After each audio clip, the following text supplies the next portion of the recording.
Last week in this space, I talked about the need for Jews to speak truths, even unpopular truths, even if they don't want to.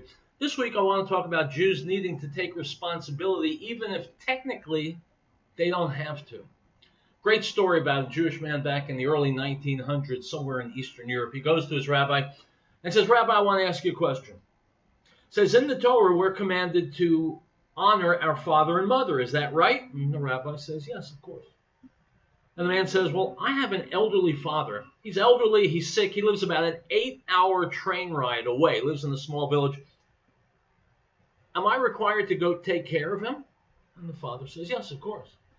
And the man says, "But the rabbis teach us that we're not responsible for spending money in order to fulfill that commandment. Isn't that correct?" The rabbi says, "Yes, it is." At which point the man starts whooping it up and laughing and dancing. The rabbi looks at the man and says, "Start walking." The moral of the story is we know what's right and we know what our obligations are. And Jews don't weasel out of obligations. We don't weasel out of doing the right thing simply because it's convenient.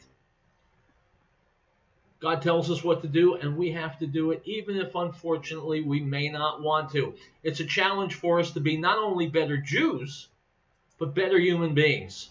So, start walking. I'm Yisrael Chai.